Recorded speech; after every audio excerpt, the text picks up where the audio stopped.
ગુરુવાર 25 જૂન 2026 ઉપલી મેળીનું મનન. પરિણામ ચોક્કસ છે. બાઇબલ વાંચન પિત્તરનો બીજો પત્ર 1 અધ્યાય 5-11 કલમ વાંચીશું. એ જ કારણ માટે સંપૂર્ણ પરિશ્રમ કરીને તમે પોતાના વિશ્વાસની સાથે ચારિત્ર ને ચારિત્રની સાથે જ્ઞાન ને જ્ઞાનની સાથે સંયમ ને સંયમની સાથે ધીરજ ને ધીરજની સાથે ભક્તિભાવ ને ભક્તિભાવની સાથે બંધુપ્રીતિ ને બંધુપ્રીતિની સાથે પ્રેમ જોડી દો.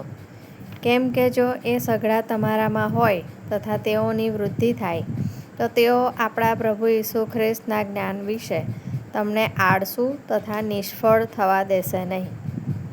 પણ જેની પાસે એ વાના નથી તે આંધળો છે, તેની દ્રષ્ટિ ટૂંકી છે અને તે પોતાના આગલા પાપોથી શુદ્ધ થયો હતો એ વાત તે વિસરી ગયો છે. એ માટે ભાઈઓ, તમને મળેલું તેડું તથા પ્રભુએ કરેલી તમારી પસંદગી નક્કી કરવા સારું વિશેષ યત્ન કરો.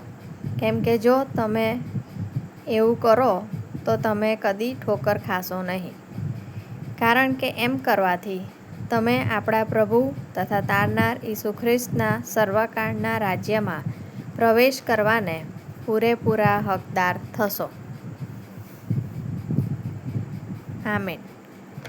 એ માટે ભાઈઓ, તમને મળેલું તેડું તથા પ્રભુએ કરેલી તમારી પસંદગી નક્કી કરવા સારું વિશેષ યત્ન કરો.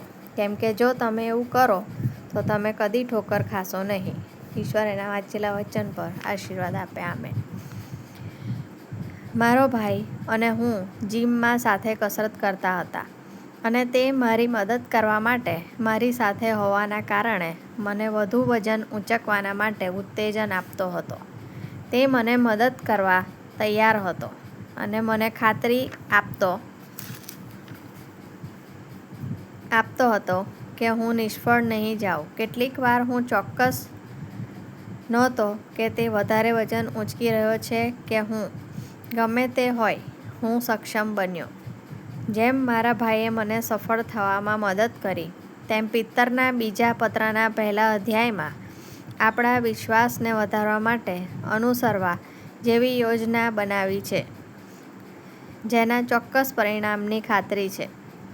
તેમાં વિશ્વાસને વધારવા માટે આપણે જેવી વર્તણૂક અને અભિગમ આપવો જોઈએ તેની યાદી આપેલી છે અને તેનું શું પરિણામ આવશે તે પણ જણાવે છે.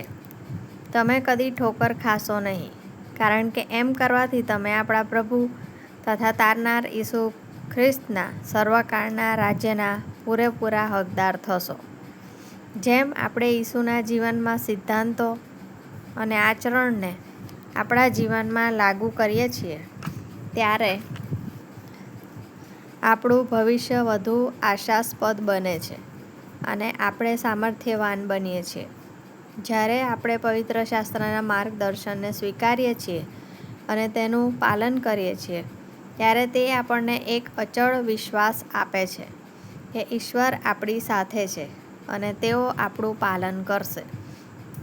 આપણને ઈશ્વરના મહાન તારણની ખાતરી મળે છે અને આપણે વિશ્વાસ રાખી શકીએ છીએ કે આપણને આપણા જીવનની મુસાફરી માટે જરૂરી સામર્થ્ય, જ્ઞાન અને ઉત્તેજન મળશે. દુનિયાના અંધકારમાં ડૂબી જવાનો ડર રાખવાની જરૂર નથી. કારણ કે આપણી પાસે એક સહાય કરનાર મિત્ર તરીકે ઈસુ છે, જે આપણને ભરપૂર જીવનની આશા આપે છે. આજનો સુવિચાર. બાઇબલ મને સામર્થ્ય અને જ્ઞાન આપે છે. મધ્યસ્થી, જેઓને ઉત્તેજનની જરૂર છે. પ્રાર્થના.